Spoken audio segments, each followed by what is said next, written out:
Hi, welcome back to the shop. I'm Chris, and this is the Wildlife Guide channel. In part one of the Germination Hot Box series, we built this box. If you didn't see that, look in my past videos and you can see how I built that. Part two, I want to talk about germination flats and planting flats and the differences. So I'm going to bring you in and show you what we have. So I put together a little potting area here in the garage so I can demonstrate some of these flats and how they're used. First I want to talk about the standard, what you'll get in any greenhouse or big box store. That's called a 1020, a greenhouse 1020. And it's called that because it's generally about 10 inches here and 20 inches long.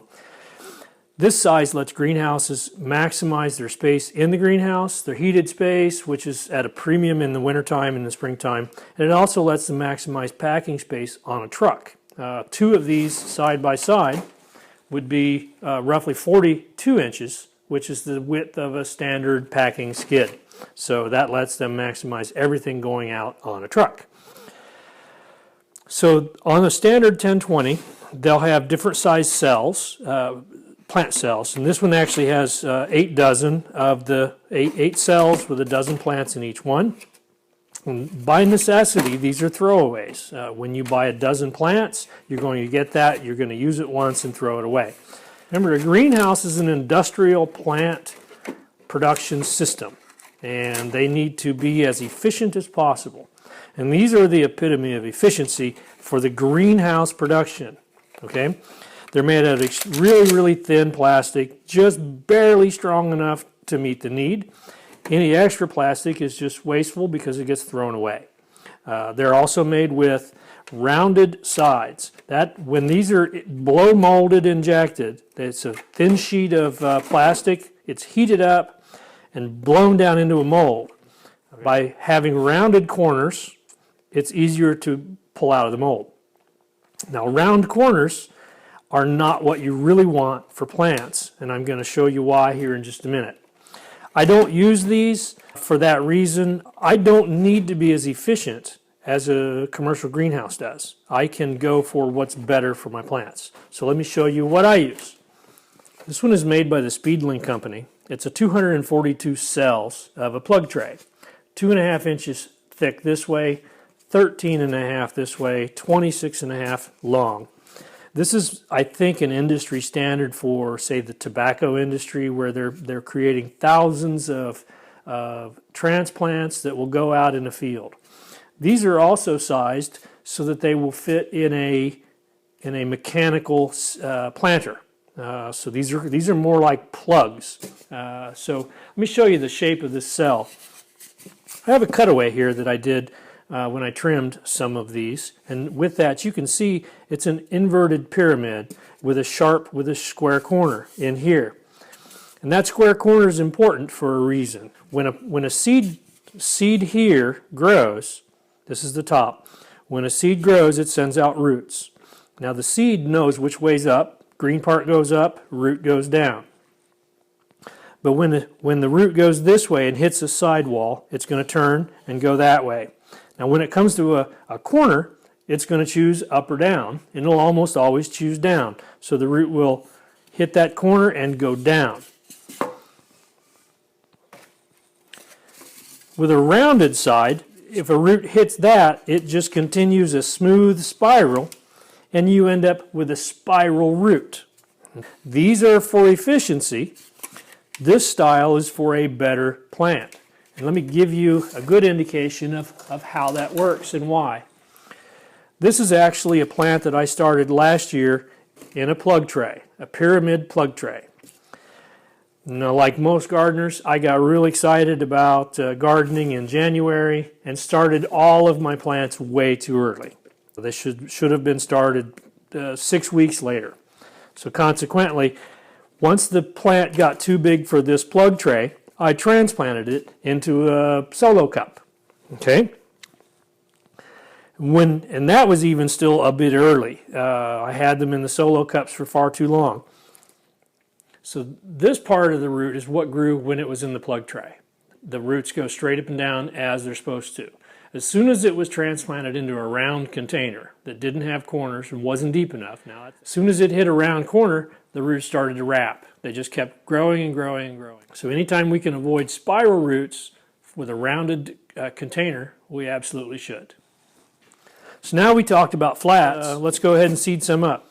Now what I have here is a box. This is my box of seeding mix. This is, I think, about 60% milled sphagnum peat moss. It's got perlite in there.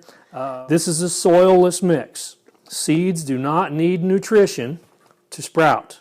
This has got coconut coir in there, and I believe even some lime that will balance the pH. What most people do on these is grab it, fill a tray, give it a tap down.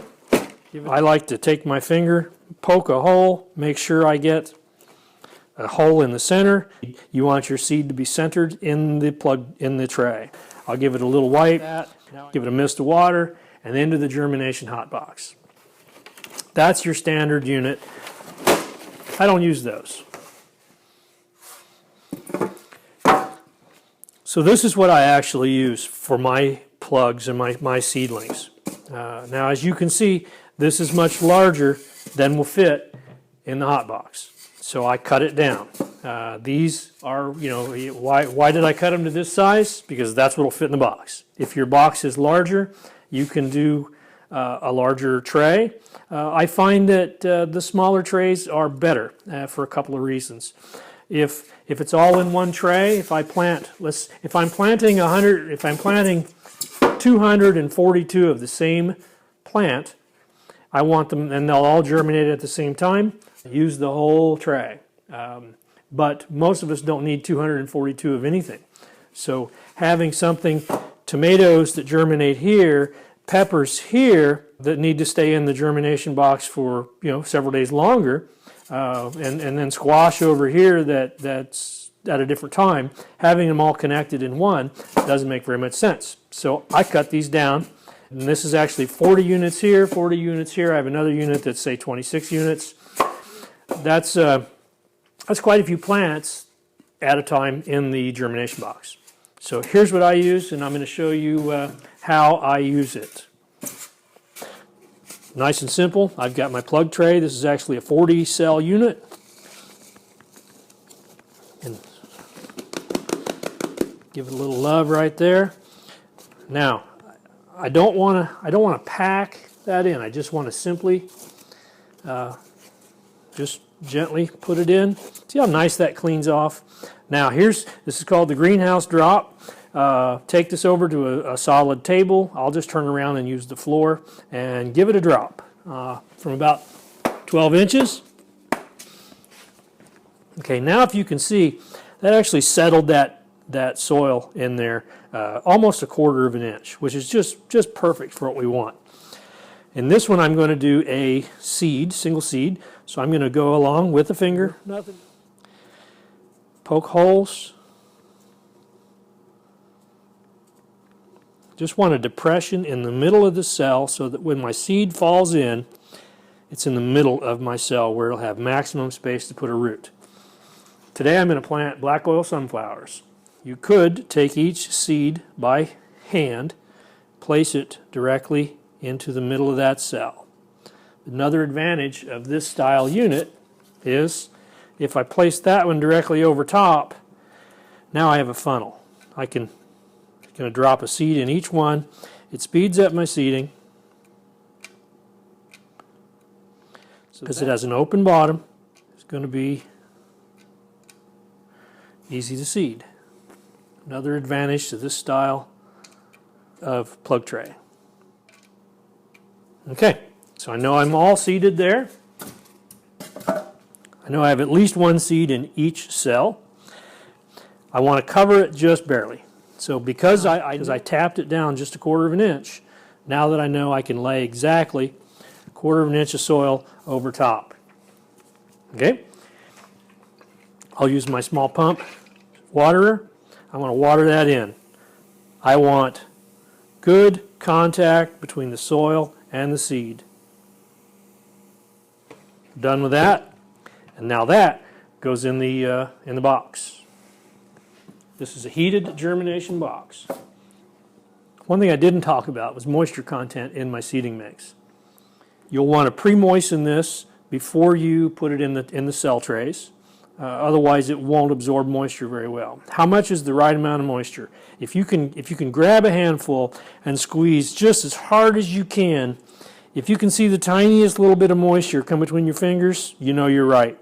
Another good way to tell is if it'll hold shape and break clean into clumps, then you know you're right close. So there's that. So how would you do microgreens? Once again, I'm going to take a standard, this is 40 cells. I'm going to fill it.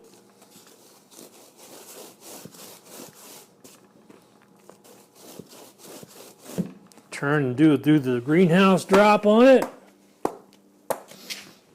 Just like that. It's going to be nicely packed in. And now we're going to put our sunflower seeds on it. Just going to do it by hand.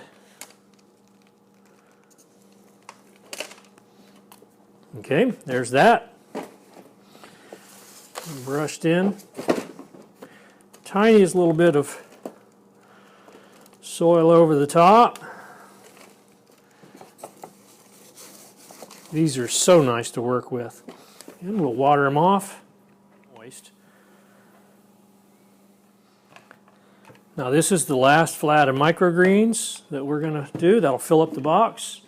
Into the heated germination box. We'll put the lid on and we'll come back in a few days and I'll show you the results. I hope you enjoyed part 2 of the Germination Hot Box series. We'll open this up in a few days and I'll post an update. I do read the comments below, so feel free to add your constructive comments to the conversation. If you found this video worthy, feel free to share it. Click the like and subscribe buttons, and as always, thank you for your views.